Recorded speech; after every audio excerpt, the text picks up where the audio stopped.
에베소서 1장 19절부터 2장 1절입니다. 같이 읽겠습니다. 그의 능력으로 역사하시다가 믿는 우리에게 베푸신 능력의 지극히 크심이 어떠한 것을 너희로 알게 하시기를 원하노라. 그 능력이 그리스도 안에서 역사하사 죽은 자들 가운데서 다시 살리시고 하늘에서 자기의 오른편에 앉히사 모든 정치와 권세와 능력과 주권과 이 세상뿐 아니라 오는 세상에 일컫는 모든 이름 위에 뛰어나게 하시고 또 만물을 그 발 아래 복종하게 하시고 그를 만물 위에 그의 머리로 삼으셨느니라. 교회는 그의 몸이니 만물 안에서 만물을 충만하게 하시는 이에 충만하니라. 그는 허물과 죄로 죽었던 너희를 살리셨도다. 지난 시간에는 바울의 기도를 배웠죠. 바울의 기도가 에베소 1장 15절부터 18절까지 있습니다. 그 바로 위에 그 바울의 기도를 보면은 우리가 기도가 뭔지도 모르고 아무렇게나 우리가 구하는 것, 우리가 바라는 것만을 기도했다는 것을 보게 되죠. 바울의 기도와 요한복음 17장에 나와 있는 예수 그리스도의 기도를 같이 한번 살펴봤잖아요. 기억이 난다고 할 수 있겠죠? 네, 기억이 나시죠? 그러니까 우리가 기도가 뭔지 모르고 그냥 막 한다는 얘기죠. 이 기도를 봤을 때. 근데 이 기도를 보니까 어떤 기도였어요? 우리 다시 한번 보면요. 그 16절 보시면 내가 기도할 때 감사하기를 그치지 아니하고 우리 주 예수 그리스도의 하나님 영광의 아버지께서 지혜와 계시의 영을 너희에게 주사 하나님을 알게 하시고. 그러니까 바울의 기도는 이 에베소 교인들에게 하나님을 알게 하는 기도를 한 거예요. 지혜와 계시의 영, 우리가 찬양했듯이 빛 되신 주, 빛의 계시로 말미암아 내가 하나님과 어떤 관계에 있는지를 깨닫는 것, 그것이 빛의 계시거든요. 그동안 관계없이 살아갔잖아요. 저와 여러분들이 관계없이 살아갔다고요. 제 얘기도 하고 저도 관계없이 살아갔단 말이에요. 그러다가 2000년도에 와서야 교회를 처음에 왔던, 그러니까 그 전까지는 하나님과 관계없이 살아오다가 하나님께서 저를 부르신 거죠. 그러니까 부른 것을 어떻게 설명을 하느냐, 왜 나를 이렇게 부르셨는가, 거기에 대해서 하나님을 내가 아는 것이 아니라 하나님께서 나를 하나님을 알도록 하게 하신 그것에 대해서 기도를 하는 겁니다. 그러니까 우리가 하나님을 잘 모르니까 알게 해달라는 거예요. 그래서 18절에 마음의 눈을 밝히사 그의 부르심의 소망이 무엇이냐, 우리가 왜 하나님께서 우리를 부르셨냐 그 얘기죠. 왜 우리를 출애굽시키셨냐 그 얘기죠.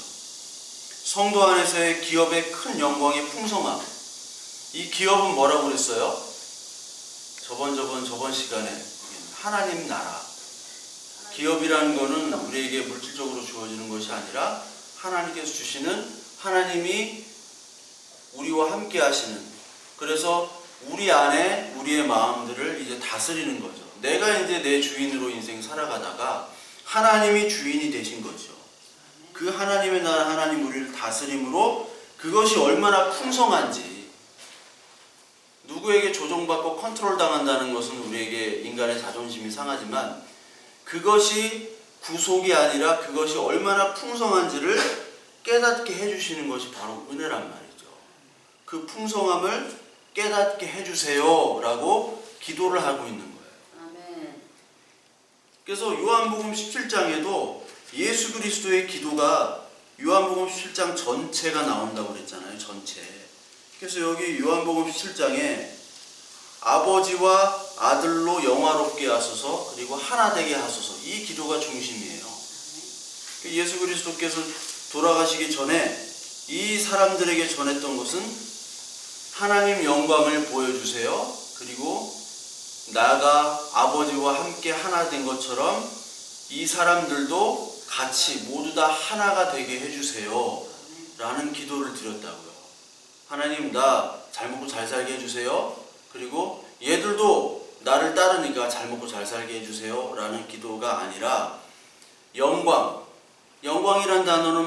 했죠? 예수 그리스도의 십자가라고 그랬죠?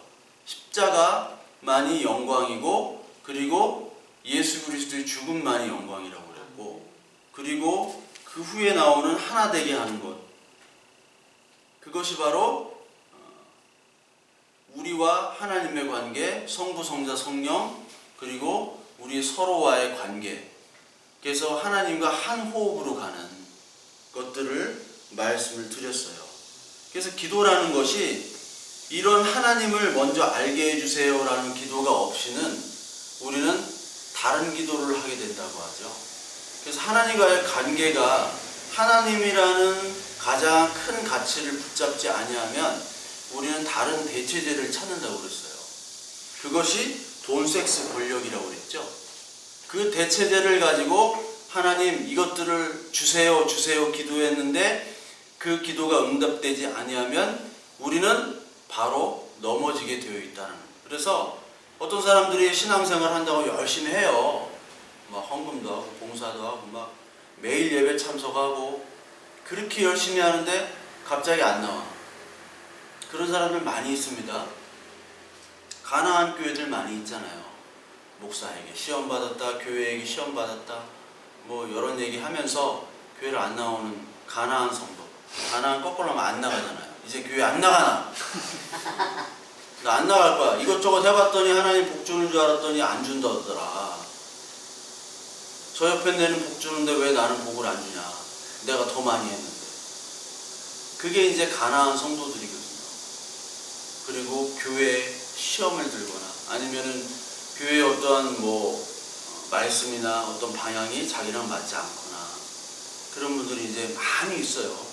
근데 그분들이 열심히 해서 기도를 하고 봉사를 했는데 하나님이 안 주셨다면 그들은 뭐를 쫓았다는 거예요? 다른 대체제를 쫓았다는 거예요. 하나님이 아니라. 그래서 예수 그리스도께서 산상수훈 맨 마지막에 7장 맨 마지막에 열매로 알리라 하시면서 맨 마지막에 반석 위에 지은 집, 모래 위에 지은 집을 얘기하셨죠. 그게 산상수훈의 결론이잖아요. 그러니까 반석에다 지으면은 반석은 예수 그리스도잖아요. 반석 이 말씀 위에 지은 집은 무너지지 않죠.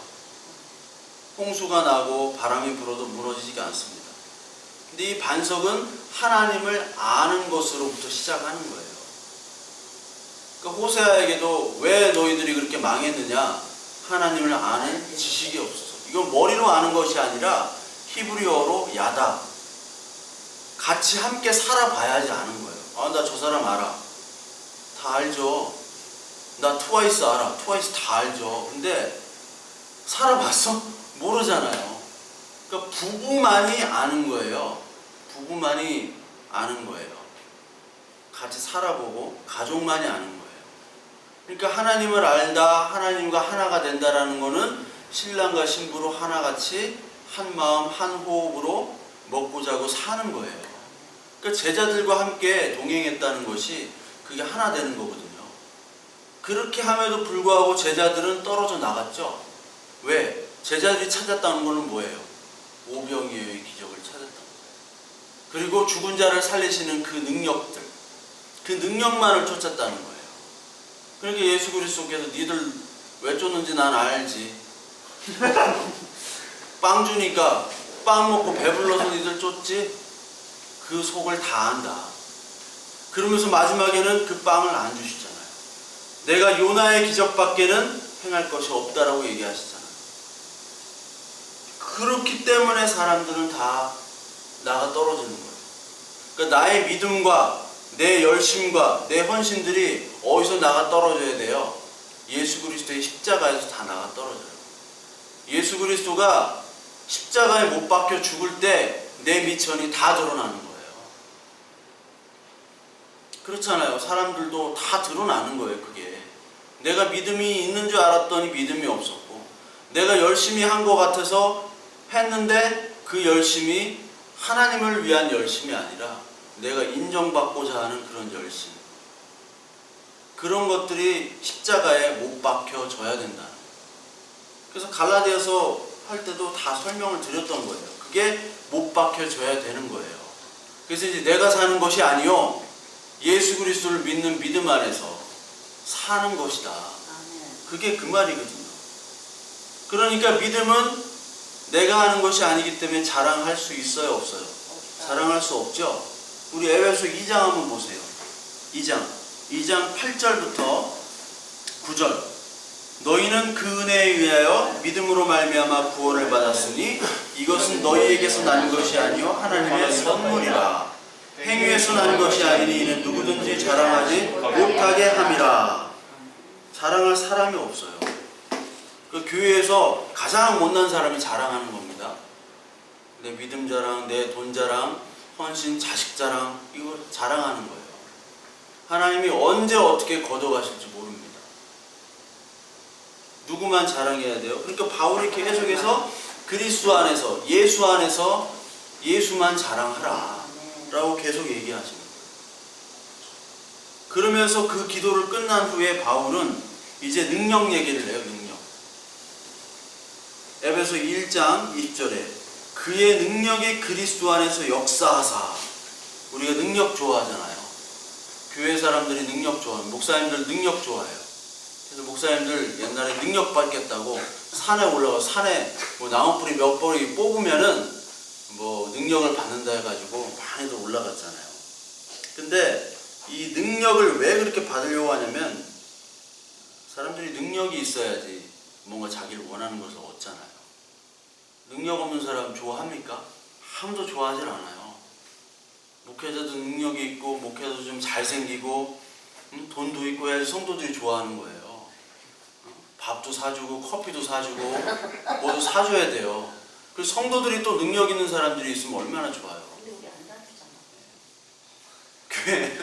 교회에 정말 능력 있는 사람들, 돈이 많은 사람들, 인맥이 훌륭한 사람들, 이런 사람들이 오면 얼마나 좋겠어요. 작은 교회라도 국회의원이나 아니면 뭐 어떤 큰 회사를 하는 사장님들이 오면 저도 좋고 그분들은 안 좋겠다. 목회자는 얼마나 좋겠어요. 그런데 그 누구나 좋아하는 능력, 그 능력을 성경에서도 얘기를 하고 있다는 얘기죠. 그래서 그 능력이 성경에서 많이 나오죠. 성경에서 처음에 창세기에 창조가 능력이잖아요. 어떻게 하나님께서 창조를 했는지. 그리고 하나님이 출애굽 때 그 많은 기적들을 베푸셨죠.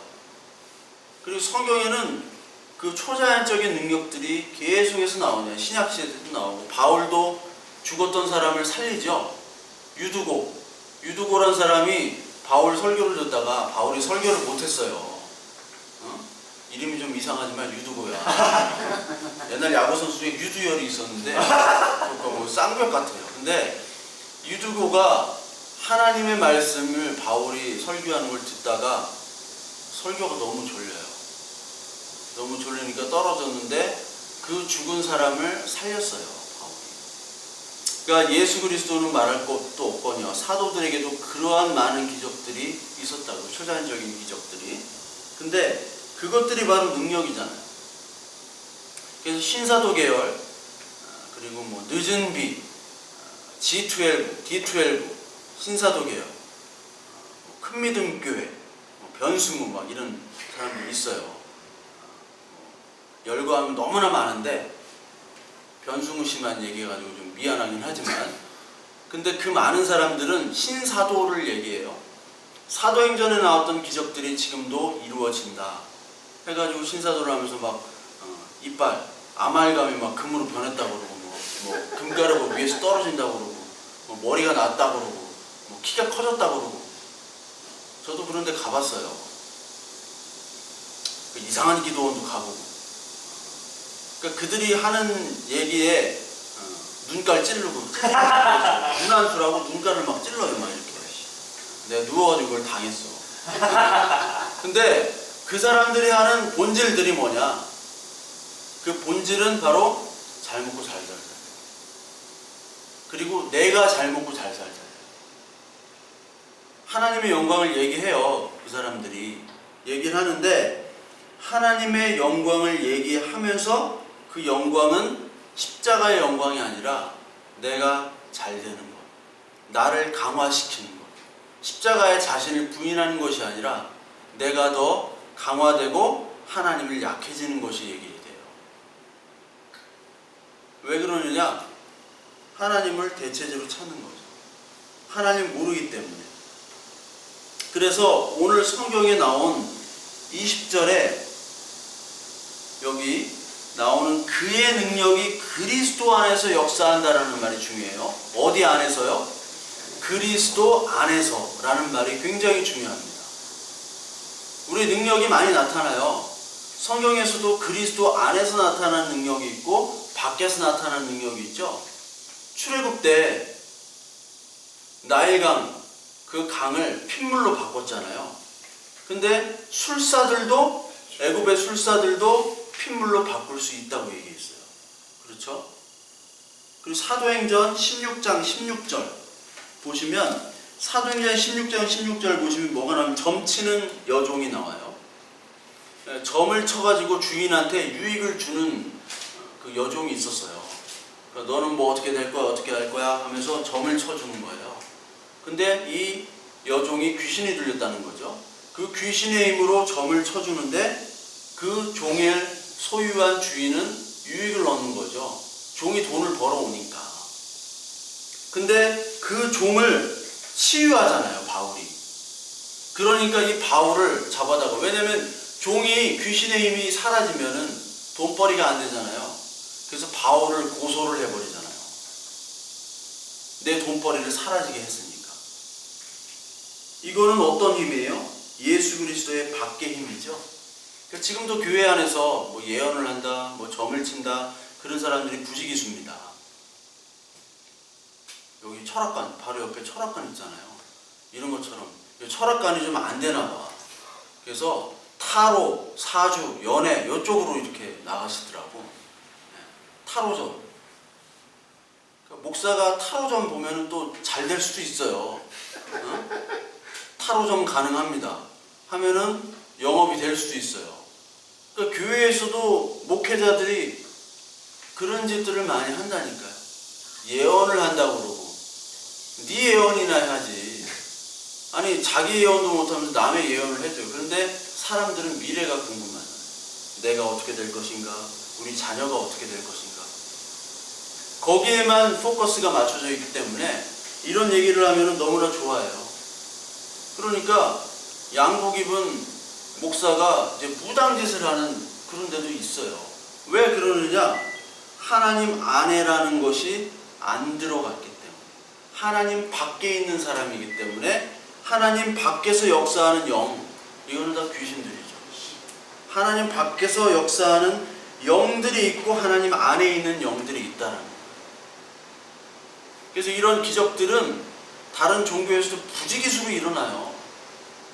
봉은사 같은 데 가보세요. 조계사 같은 데 가보세요. 거기 기도들을 얼마나 하는지. 새벽 3시부터 기도하잖아요, 스님들은. 목사님들 뭐 새벽 5시에 기도하는 게 뭐가 힘들어. 새벽 3시부터 기도를 해, 목탁 쳐가면서. 중노동이야, 막 큰 북치는 막 스님도 있어요, 막. 어? 그 북치는 스님도 있고, 얼마나 힘들어요. 거기서 뭐 능력이 나타나. 치유 집회 많이 하거든요, 절에서도.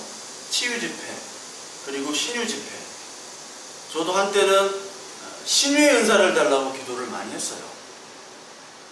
우리 어머니가 편찮으시니까. 이거 뭐 돈도 없고, 의학적으로는 끊어졌고, 그러니까 기댈 수 있는 거는 유일한 탈출구. 나도 탈출해야 되고, 우리 어머니도 탈출해야 되고 하는 거는 내가 어떻게 하나님의 능력을 좀 받아가지고 병을 고쳐줘야겠다. 그거밖에 없었거든요. 결국은 안 주셨지만 하나님께서 우리에게 주시는 것들은 모두 다 은혜고 선물이에요. 근데 그 능력들을 성경에서도 임의적으로 취하려고 하는 그런 행위들이 있었다. 이것들은 하나님의 능력이 아니라 예수 그리스도 안에 있는 것이 아니라 귀신의 능력일 수가 있다. 그리고 인간의 힘으로 조작된 능력일 수가 있다는 거죠. 그래서 여기 능력이 쭉 나오는데 가장 본질적인 능력은 어떤 거예요? 여기 보니까 20절에 죽은 자 가운데서 다시 살리시고라는 말이 있어요. 그러니까 성경에서 말하는 능력은 죽은 자 가운데서 다시 살리시는 능력이에요. 이게 육체적으로 죽었다가 살아나는 것도 그건 이제 예수 그리스도께서 보여줬죠. 구약의 선지자에게도 보여줬지만, 그런데 그 능력이 아니라 죽었다가 살아나는 능력은 뭐겠어요? 지금의 모르고 있었던 그런 죄에서 이제 하나님의 자녀로 영원한 삶을 찾은 그 능력이죠. 그렇게 된 능력. 그러니까 죽음이라는 건 육체적인 죽음이 있잖아요. 그리고 하나님과 관계없는 그런 신앙적인 죽음이 있다. 그리고 신앙적인 죽음이 임하면은 영원한 죽음이 있을 수밖에 없어요. 세 가지 종류의 죽음이 있어요. 근데 그 죽음에서 탈출된 거죠. 그래서 그 능력들을 설명하고자 2장 2절에 있죠. 2장 2절 보면 그는 허물과 죄로 죽었던 너희를 살리셨도다 라고 또 얘기를 하고 있잖아요. 근데 원래 그 헬라어 원문에 보면은, 여러분 성경은 장과 절이 없는 거 아시죠? 원래 임의로 만든 거예요. 장과 절이 없어요. 근데 헬라어 원문에는 그 23절 1장 23절 맨 마지막에 보면 충만하게 하시는 이의 충만함이니라 하고 여기 뒤에 카이라는 말이 붙어요. 헬라어 카이가 뭐냐면은 그리고라는 뜻이에요. 그리고 그는 허물과 죄로 죽었던 너희를 살리셨도다. 그러니까 가장 큰 능력은 바로 뭐냐면 허물과 죄로 죽었던 너희를 살린 그 능력을 계속 강조를 하고 있어요. 그 능력은 뭐냐? 하나님께서 너희를 살린 거야. 니들은 하나님을 안 찾지. 하나님 없다고 하지. 하나님 보이지 않으니까 하나님 우리에게 직접적으로 밥을 주거나 떡을 주거나 돈을 주거나 하지 않으니까 찾지 않지. 그러니까 너희들은 절대로 인간의 힘으로 찾을 수 없어. 그러니까 내가 찾게 해줄게 라고 하는 것이 하나님의 본질적인 능력이에요. 그게 성경에서 말하는 본질적인 능력입니다. 에베소 1장은 복음의 정수를 얘기한다고 그랬잖아요. 특히 에베소 1장. 그래서 이 1장에 보면 죽음과 죄에 대한 의미에 대해서 나오고 또 하나님의 복음에 대해서 계속 얘기를 하는데, 죽음과 죄에 대한 의미를 깨닫지 못하면요, 여러분 구속이라는 의미 그리고 복음이라는 의미를 절대로 알 수가 없어요.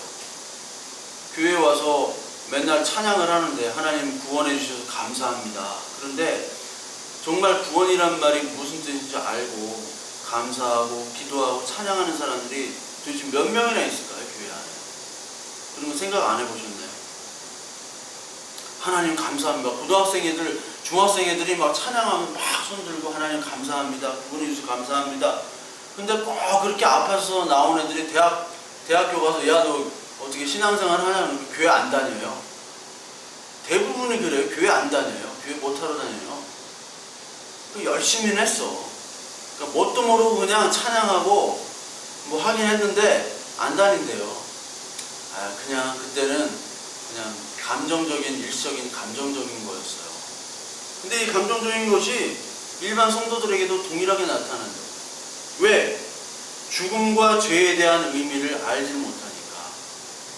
죽음이 얼마나 심각하고 죄가 얼마나 심각한 것인지 모르기 때문에 구원에 대한 것도 모르고 구원의 감사가 없는 거예요. 여러분 죽음이 얼마나 무서운 거예요. 그렇죠? 죽음. 오늘 죽는다고 생각해보면 얼마나 무섭겠어요. 전쟁터. 그리고 큰 대형 사고 났을 때 아수라장이잖아요. 어떤 전쟁에 참여한 사람들이거나 아니면은 뭐 배가 침몰했을 때 살아있던 사람들 있죠. 막 살려달라고 수백 명이 아우성 치는데 자기는 살았는데, 살았어도 그 트라우마 때문에 그 고통 때문에 잠을 못 이루는 사람들이 얼마나 많다고요. 그러니까 죽음이라는 게 그렇게 비참하고 그렇게 무서운 거예요. 근데 그 죽음이 어디서부터 나오느냐? 죄로부터 나온다. 그러니까 total depravity, 이 완전 타락을 주장하지 않으면 이건 다 가짜 기독교예요.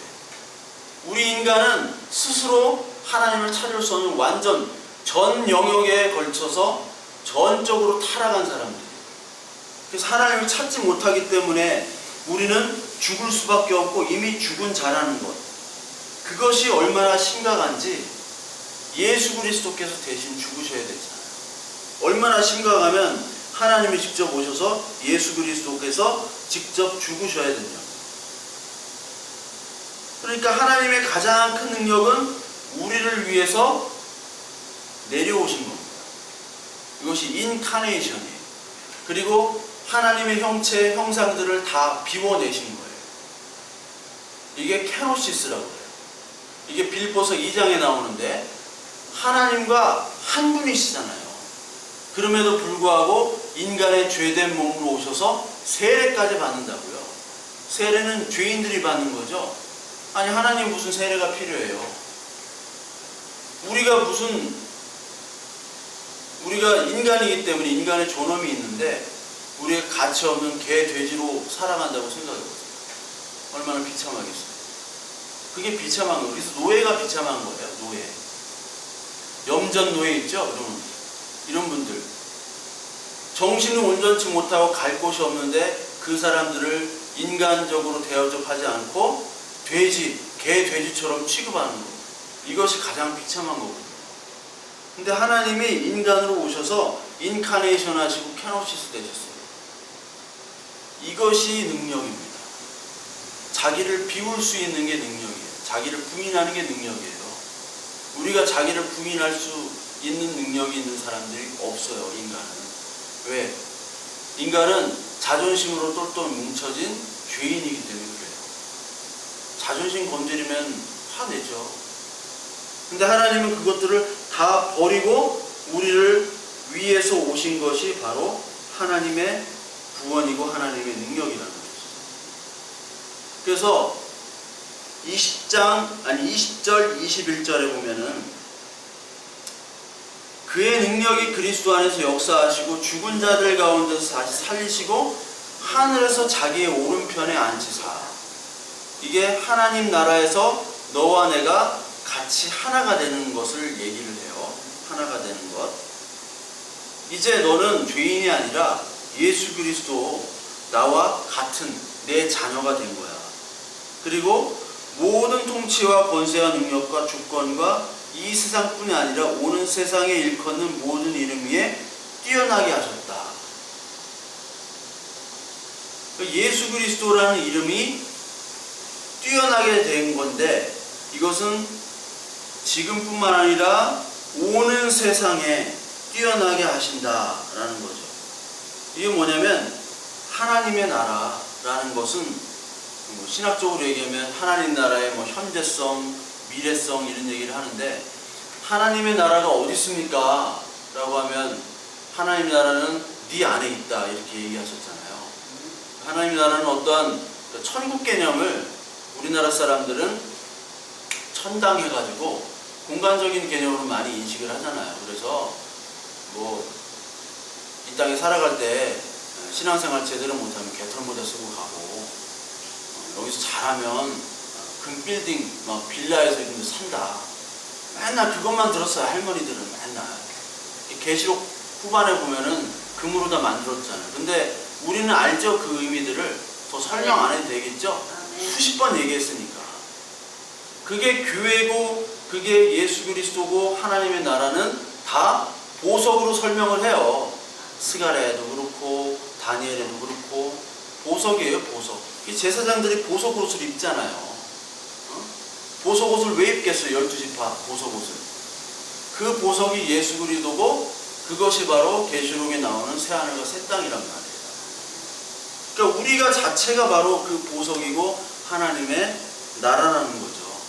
그 나라는 과거에도 있고 현재에도 있고 앞으로 미래에도 있고 이게 예정이에요. 예정은 하나님의 시간대이기 때문에 오늘 현재도 예정하시고 미래에도 예정하시고 과거에도 예정하시고 창세전은 곧 오늘이고 종말이다.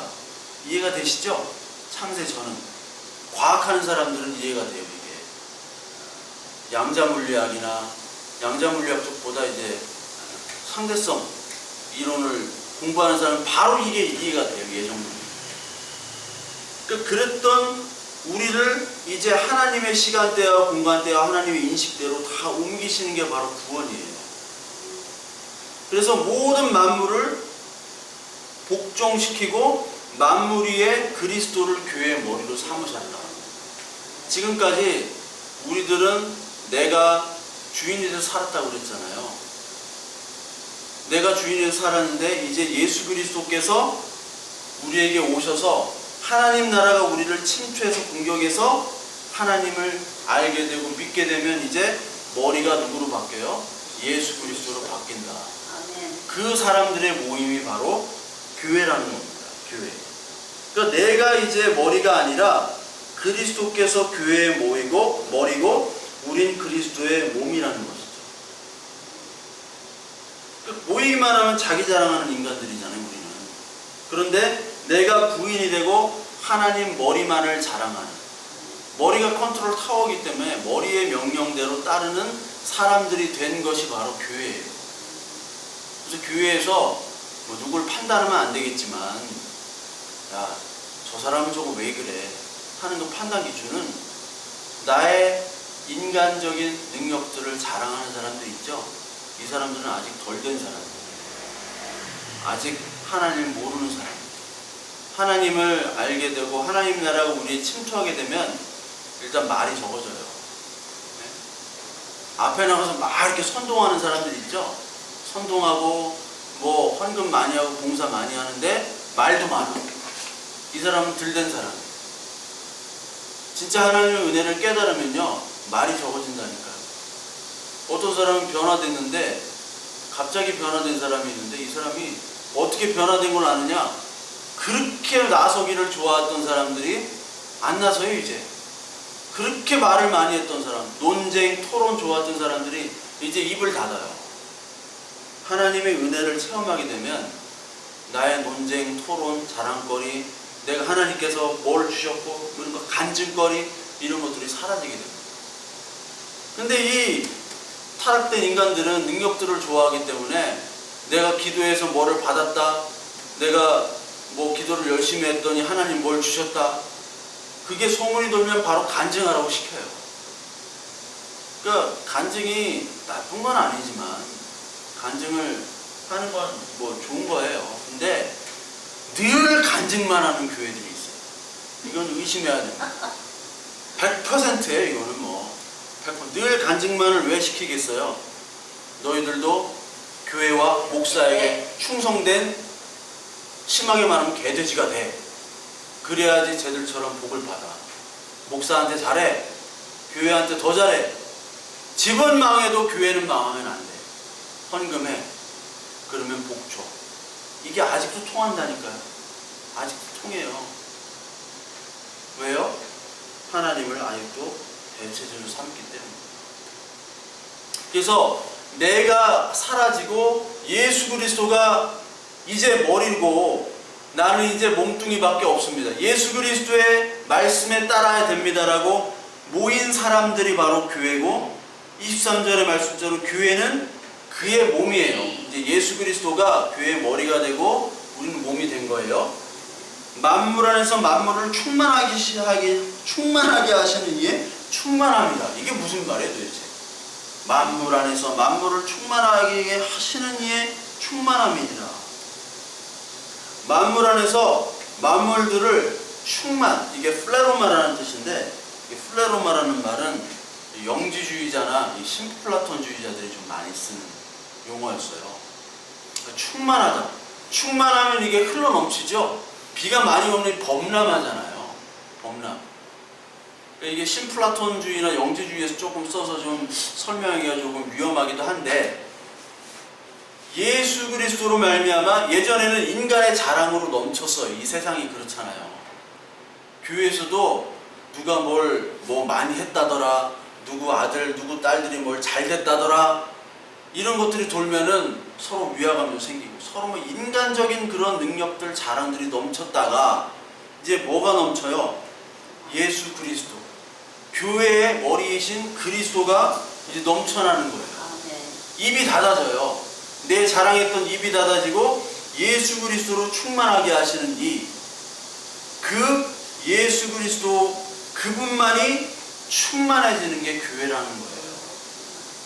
교회뿐만 아니라 하나님의 능력과 하나님의 권세들이 이 만물 속에서도 나타나잖아요. 일반 계시로도. 그것을 얘기하고 있는 거예요. 그래서 교회에서는 내가 얼마나 큰 경험이 있느냐, 얼마나 열심히 노력하는 그것을 가지고 그 결과로 신앙이 좋다, 뭐 하나님의 축복을 받았다, 이렇게 얘기를 할 수가 없는 거예요. 작은 교회는 축복을 못 받은 게 되잖아요. 그러면 큰 교회만 축복을 받은 게 되잖아요. 그럼 작은 교회 목사는 목사도 아니고 큰 교회 목사는 목사예요. 진짜예요. 큰 교회 목사만. 아니 여기 위에 사는 분이 나보고 목사님이라고 안 해요. 사장님이라고 그래요. 부동산 가니까 다 내가 목사라고 그렇게 얘기를 해도 사장님이라고 그래요. 아 죄송합니다 목사님 하고, 근데 말이죠 사장님 뭐. 그러니까 목회자라는 것이 그 하나님 말씀을 전하고 성도들을 위해서 기도하고 그런 건데, 이게 등급으로 나눠지면 그게 얼마나 참 비참한 거겠어요. 내가 비참한 게 아니라 하나님이 비참하게 생각하는 거예요. 내가 목사라는 직분을 준 적도 없어요. 사실 하나님은.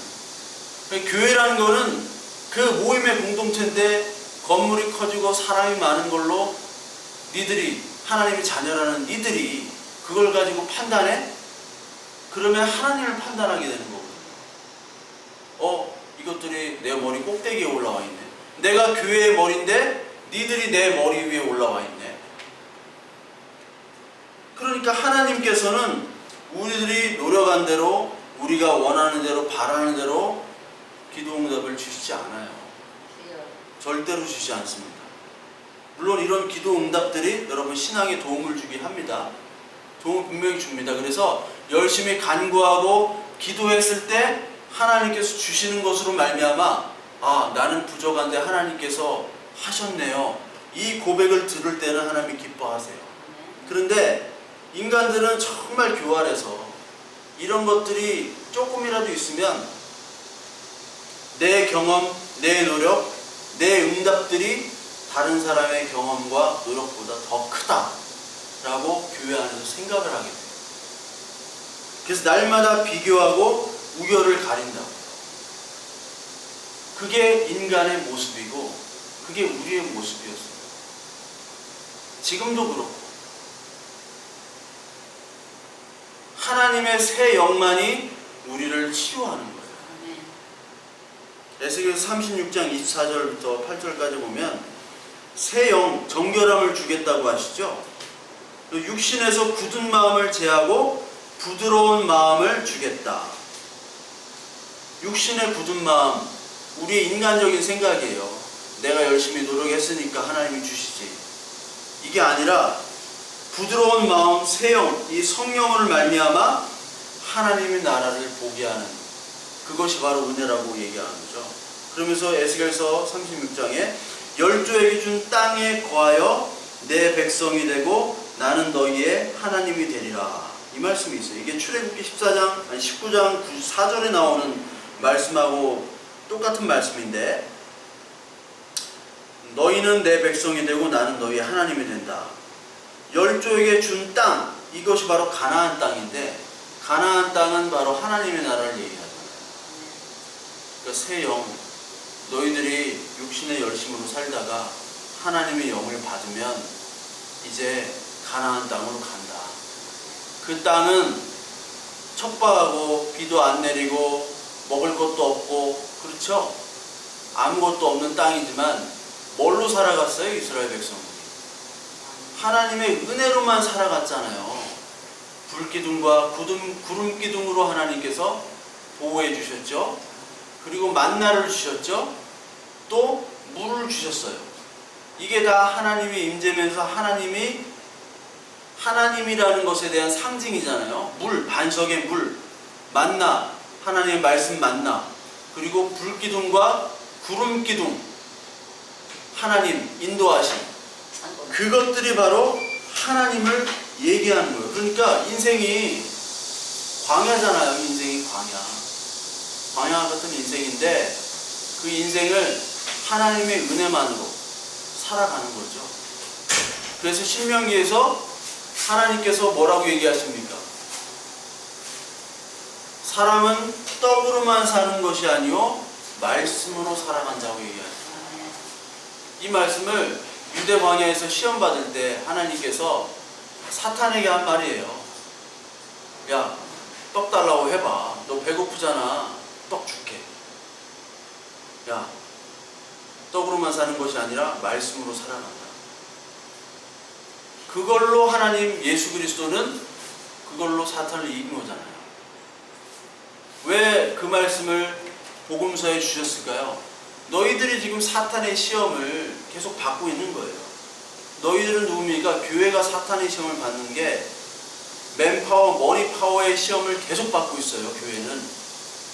교회가 돈과 사람이 들어오면요, 여러분 바로 타락이 돼버려요. 바로 타락이 돼버릴 수밖에 없습니다. 교회 역사가 그랬잖아요. 로마 교회가 된 다음부터 로마의 교회가 돼버렸죠. 그 다음부터 교황제도가 생겼어요. 교회의 황제가 생긴 거예요. 돈이 많이 들어오죠. 그리고 사람이 많이 들어와요. 우리 교회에 막 사람들이 많이 들어오고 힘 있는 사람들, 돈 있는 사람들 들어오면요, 교회가 돈이 있어잖아요. 돈이 있으면 집행을 해야 되잖아. 그럼 뭘 집행하겠어요? 야, 목사님 월급부터 좀 주자. 이렇게 하는 성도가 있겠죠, 분명히. 제 희망사 월급부터 좀 주자. 목사 월급부터 좀 주자. 그리고 그래야지 더 열심히 하지 않겠니? 그리고 뭐도 하자 이렇게 되겠죠. 좋아요. 좋은데 이게 도가 지나쳐버리면 남는 그런 헌금과 남는 시간과 인력들 때문에 반드시 문제가 생깁니다. 안 생길 수가 없어요. 왜? 우리는 아직 덜 된 인간들이기 때문에. 하나님께서는 광야 생활 때 그만큼만 주신 거예요. 만나 그만큼만 딱 주셨어요. 안식일날 2배로 딱 주시고, 안식일날 거들어온 사람들, 이 사람들한테는 주질 않고 그거를 저장했다가 먹어야지. 나중에 많이 저장했다가 먹어야지. 저장하면 어떻게 됐어요? 썩었잖아요. 그러니까 이 땅에 살아갈 때 똑같이 사는 거예요. 너희들 저장하는 거. 이 자본주의에는 누가 많이 저축을 하느냐, 이 저축을 누가 먼저 하고 누가 투자를 해서 얼마나 많이 축적을 하느냐가 능력이잖아요. 다 그게 그 능력 달라고 하는 거예요. 축적, 사람을 축적하죠. 돈을 축적하죠. 교회도 이게 돈과 사람이 축적되어졌잖아요. 그런 교회는 대형 교회가 되는 거고, 그러지 못한 교회는 실패한 교회. 그게 성공하면 훌륭한 목사님. 그게 안 되면 저 사람 뭐야. 이게 돼버린 거예요. 왜? 교회도 자본주의화가 되기 때문에. 근데 하나님은, 성경은 절대로 축적하지 말라는 거예요. 그래서 사도행전에 어떻게 나타나요? 성령이 임하고 오순절 강림 후에 베드로와 요한 통해서 막 기적이 일어나고 3,000명이 회개하고 한 후에 이제 공동체가 모여가지고 교회를 이루어지는데, 그냥 이런 집에서 모여요. 교회가 모이는데 사람마다 어떻게 돼요? 변화받으니까 재산을 팔잖아요. 재산. 이거를 많은 목사님들이 악용해가지고 건축을 했어요. 이거를 악용해가지고 아나니아 삽비라 반만 내면 죽인다. 그리고 다 내라. 집 다 팔아주고 가난해지고, 재기한 분들도 있지만 끝내 재기를 못한 분들, 집 팔아가지고 장로 타이틀은 얻었는데 끝내 재기를 못한 분들도 많아요. 그게 뭐 하는 짓이냐? 하나님은 그거를 원하시는 것이 아니라, 하나님 제사를 원한다고 했어요? 상한 심령을 원한다고 했어요? 상한 심령. 제사는 끝났잖아요. 예수 그리스도로 말미암아 끝났잖아요. 그 상한 심령을 원하는 거예요. 그래서 하나님께서는 우리가 이 땅에 살아가면서 광야지만 뭘 먹으라는, 날마다 떡이 아닌 하나님의 말씀을 먹어야 된다. 그 말씀으로 그 그 성령으로 봉사하고 기도하고 그리고 우리가 행해야지만이 그것이 진짜 하나님께서 인정받는 신앙생활이 되는 것이지, 말씀의 반석이 기초되지 않으면 우리 열심히 뭐를 행하는 거예요? 죄를 행하게 되는 것이고, 그것을 통해서 하나님, 내가 이렇게 열심히 하면 할수록 하나님 더 주시겠지 하는 대체대 하나님을 얘기하고 있는 거예요. 그래서 우리의 신앙의 시작도 하나님이고 완성도 하나님이다. 우리 인간의 노력과 행위는 단 0.00001%도 끼어들 수가 없는 거예요. 그래서 하나님의 능력은 발가벗겨지는 능력이고 약한 능력이에요. 안 보이는 능력입니다. 안 보이는 능력. 지금 세상에서도 여러분 철학이라는 학문이 있잖아요. 철학과 다 문 닫았거든요. 철학이 쓸모가 있어요? 이 세상에서? 전혀 쓸모 없어요. 뭐 칸트가 어쩌고 저쩌고, 해겔이 어쩌고 저쩌고, 막 복잡해. 힘들어. 그런데요, 철학이 왜 존재해야 되느냐? 쓸모가 없기 때문에 쓸모가 있는 거예요. 쓸모가 없기 때문에. 이게 이해가 돼야 돼요. 이게 서양은요, 철학가가 아직도 철학과 수학과 쓸모없어요, 우리나라는. 근데 철학과 수학과가 서양에서는 아직도 가장 중요해요. 철학과 수학을 교류해야 돼요. 쓸모없는 거를 쓸모있게 만드는 거예요. 쓸모없기 때문에 쓸모있게 되는 거예요. 철학, 수학, 기초 과학이 됐기 때문에 서양이 저렇게 된 거거든요. 근데 이 하나님의 말씀이 철학만큼도 취급을 받지 못해요. 지금 하나님의 나라가 철학만큼도 취급을 받지 못해요. 하나님의 나라는 은밀하게 오시잖아요. 그래서 겨자씨로 온다고 그러죠. 겨자씨. 우리가 언제 믿음이 있어서 하나님을 믿었습니까? 언제 어떻게 왔는지도 모르잖아요. 근데 구원파애들은 몇 년 며칠, 몇 년 몇 월 며칠 몇 시에 구원받았다고 얘기하는 미친놈들이에요. 그거. 어떻게 우리가 구원받았는지를 알아요. 어떻게 우리가 이 하나님 나라가 임했는지를, 언제 임했는지 우리가 어떻게 아냐고요. 겨자씨로 오셨다고요. 예수 그리스도께서도 약함의 능력, 구음의 능력이 없죠. 아마 예수님은 못생기셨을 거예요. 왜? 이사야서 53장 2절에 그는 주 앞에서 자라나기를 연한 순 같고 마른 땅에서 나온 줄기 같아서 고운 모양도 없고 풍채도 없은즉 보기에 흠모할 아름다운 것이 없도다. 흠모할 아름다운 것이 없어요.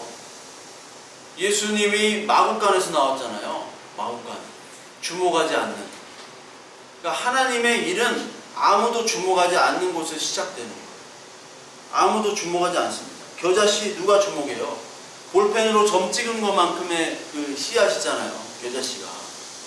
근데 그 겨자씨가 큰 나무가 되고 큰 쉼터가 되는 거거든요. 어떻게 그럴 수가 있느냐? 하나님의 비밀입니다. 약하고 보잘것없는 것으로 오지만 이 약하고 보잘것없는 것을 또 감추세요. 그 약하고 보잘것없고 감춰진 것을 볼 수 있는 것이 바로 하나님의 능력이고, 그것을 보게 해주겠다 라고 선포하신 것이 하나님의 자녀에게만 선포된 특권이에요. 그러니까 우리는 보지 않는 것으로 우리는 하나님을 믿어요. 보는 것으로만 주목하는 것이 아니라 우리는 보지 않는 것으로 주목하는 자니라. 고린도 교회의 바울이 얘기를 했잖아요. 약함이 능력이고 보이지 않는 것이 능력입니다. 이게 여러분들, 이건 뭐 머리로 설명이 안 돼요, 여러분. 아무리 얘기한다고 해도 머리 설명이 돼요. 살면 살수록 하나님이 경험하게 해주세요. 얼마나 약함이 하나님의 능력입니다. 내가 약해져야 하나님의 구원의 능력이 온다는 것이 여러분이 살면 살수록 느껴져요. 고린도후서 12장 9절 한번 볼까요? 고린도후서 12장 9절 9절부터 10절까지 보면 내 은혜가 내게 족하도다. 내 능력이 약한 데서 온전해짐이니라. 그러므로 크게 기뻐함으로 나의 여러 약한 것들에 대하여 자랑하리니 이는 예수 그리스도의 능력이 내게 머물게 함이라. 내가 그리스도를 위해 약한 것들과 능욕과 궁핍과 박해와 곤고를 기뻐하노니 이는 내가 약한 그때에 강함이라.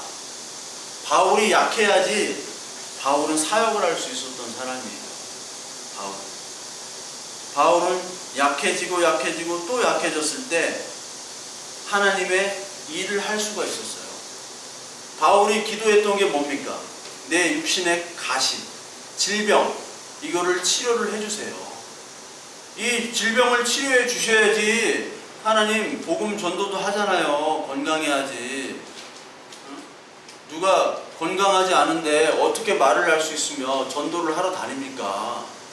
내가 베드로나 이런 사람들처럼 교회가 딱 있어서 하는 게 아니라 순회하면서 내가 전도를 해야 되는데, 근데 하나님이 안 주시잖아요.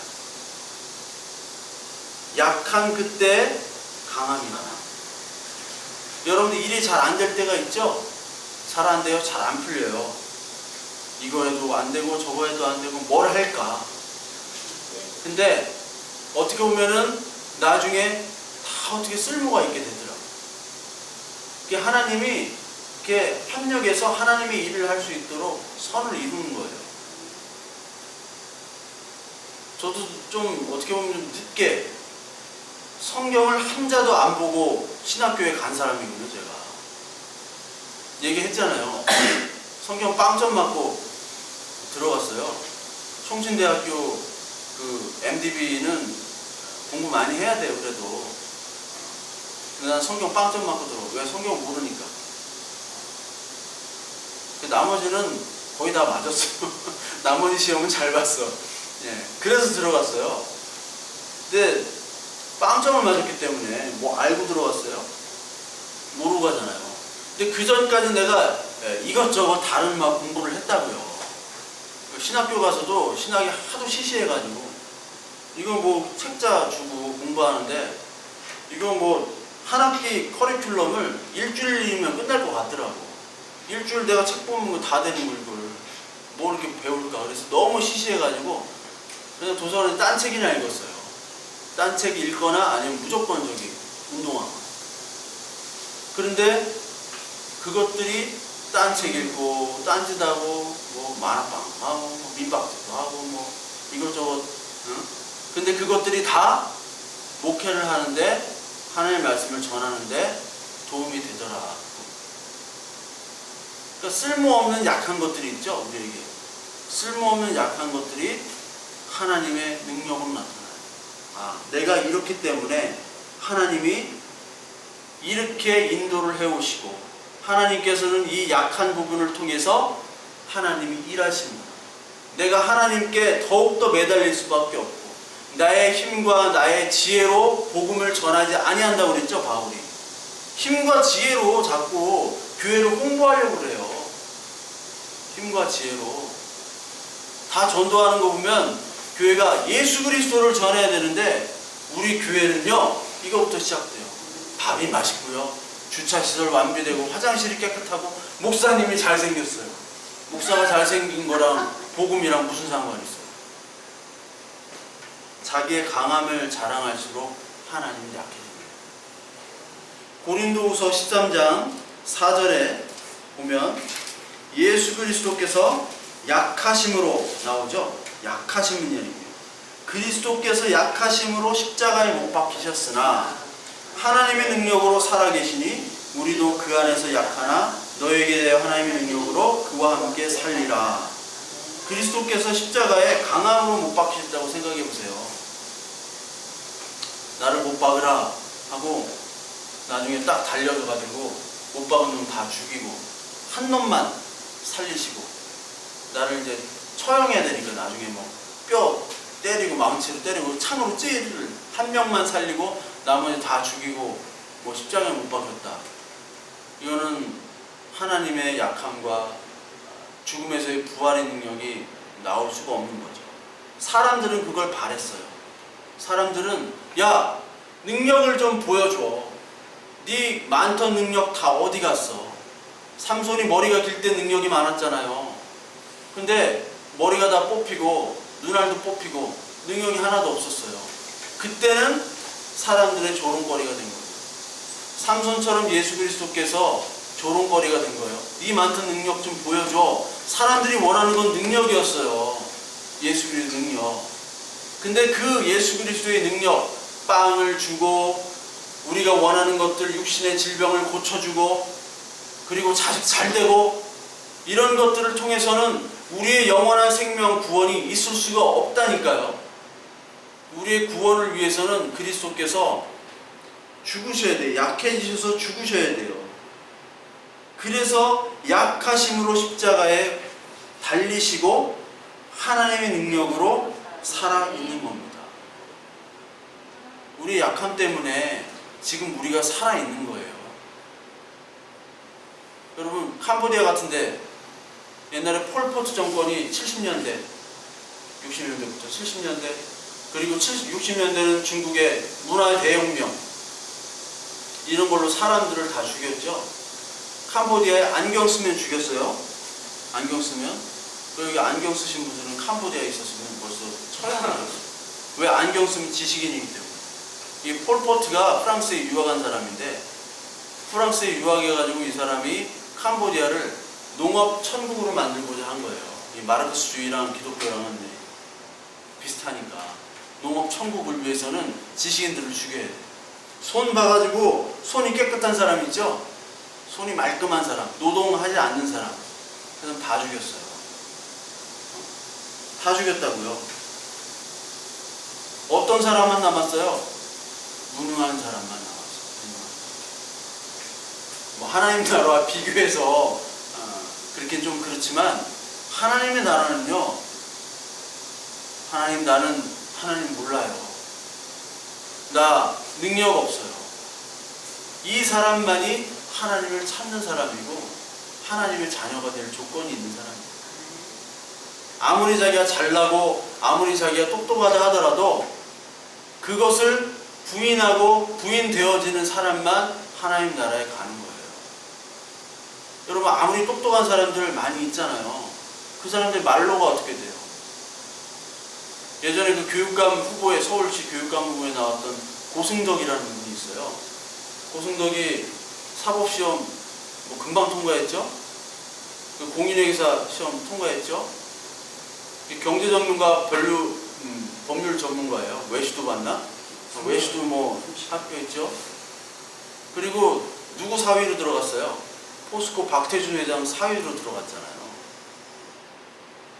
가진 거 다 가지고 머리가 너무 좋아. 근데 딸이 SNS에서 아버지에 대해서 비난했잖아요. 그러니까 선거하다가 딸아 미안하다 하고 이렇게 외쳤는데 그게 패러디된 영상들이 엄청 많아요. 그래서 1위 달리다가 떨어졌어요. 그렇게 똑똑한 사람들이 뭘 이렇게 막 바보처럼 정치판에 끼니까 이게 바보가 되더라고요.